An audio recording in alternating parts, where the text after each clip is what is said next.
So OBJ, 50th, and Zay Flowers is 51. Mm-hmm. I like the Zay Flowers. I know the OBJ. I think the odd man out in this is going to be Rashad Bateman. Because you still got Mark Andrews. He still got to get his catches in between the hashes. You got OBJ underneath. You got Zay Flowers. Zay Flowers is going to be that guy who's the reverses, the ghost, the screens. When you get the ball in his hands, he's pretty darn effective.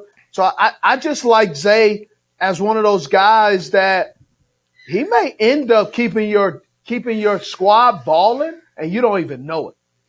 I think it's very interesting that they're the same team and basically being selected back to back between Odell and Zay, because you've got two completely different sides of the coin. You've got the veteran coming off injury where he's an unknown, but also a known when he's healthy. Yep. And then you've got Zay, who is a complete unknown, but you could argue has way more upside based on what we've seen him do in college and on the bowl circuit and things like that.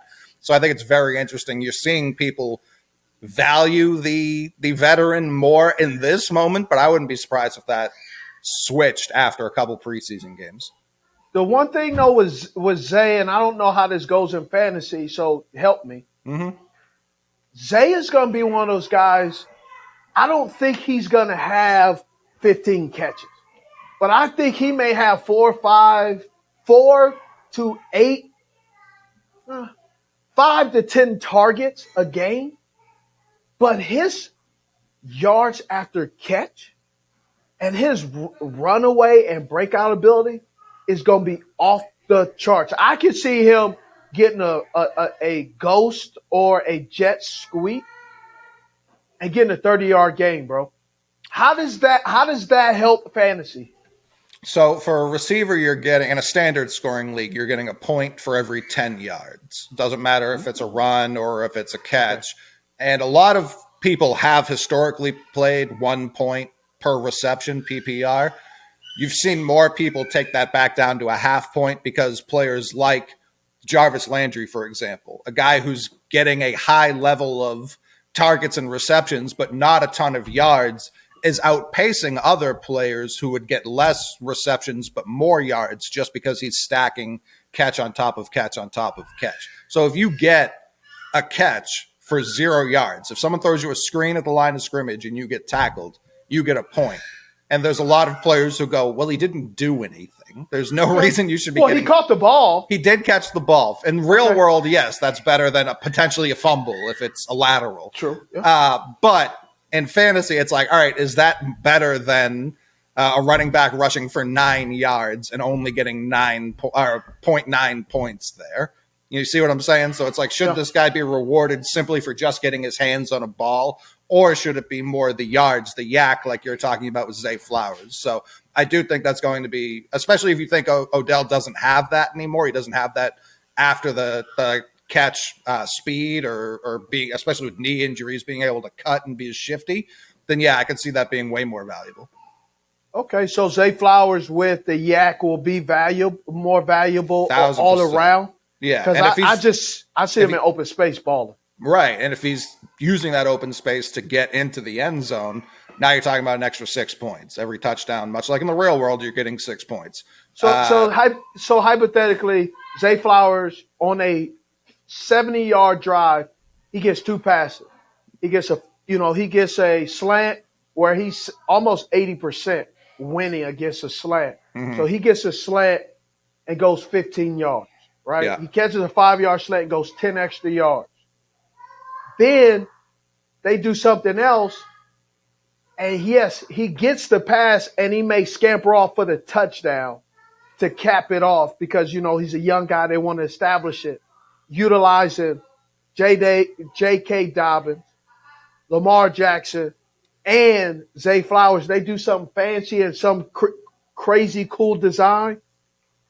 And bang, he gets that touchdown. So say in that play, he gets 3 yards, 3 receptions for 45 yards, and 75% of that was yards after catch. How many points would that be? Would that be a lot of points?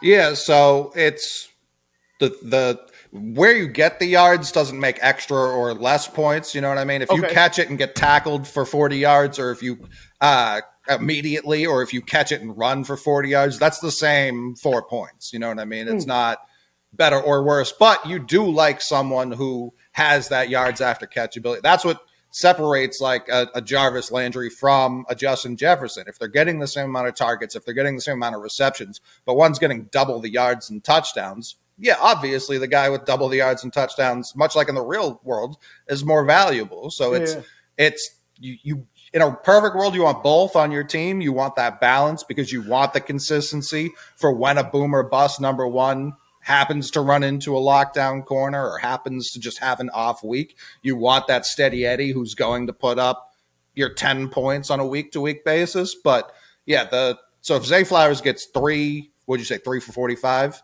and a touchdown? Yeah. So that's 3 points for 3 receptions in most leagues. That's 45 yards. That's 4.5 points. So you're up to 7.5 points. And then the touchdown 6. So that's 13.5 points, which for most guys on a given week is good eating. Okay. Yeah, I had no idea. That's why I was asking you. For sure. I could see that, especially with this offense, where he can come out. He may only have 5 or 6 catches and mess around the yak and a touchdown. And,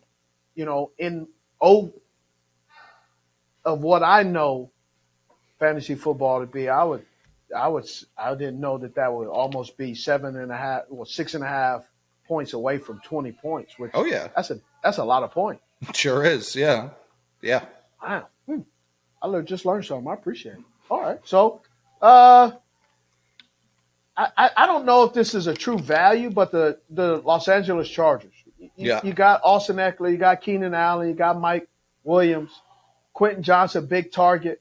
How is Quentin Johnson, just what you explained, not hating, how is Quentin Johnson ranked 46 compared to Zay Flowers, where both of these guys, because of the potential of being a red zone threat, Quentin Johnson? No, it's truly, you're seeing his average draft position right now is completely reflective on where he was taken in the actual NFL draft, which was wide receiver 2.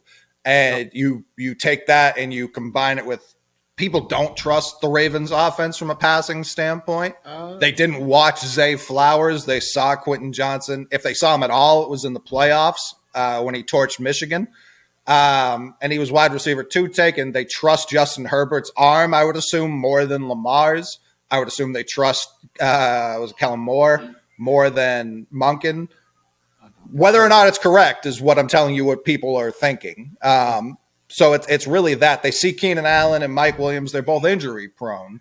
So it's like, all right, if someone's going to step up in this offense, we know Herbert's going to throw the ball. We know Herbert's going to throw the ball. But I would take both of those, personally, I would take both of those Baltimore receivers before I took QJ. Okay. All right. So the Vikings. I like that. I can't rebuttal.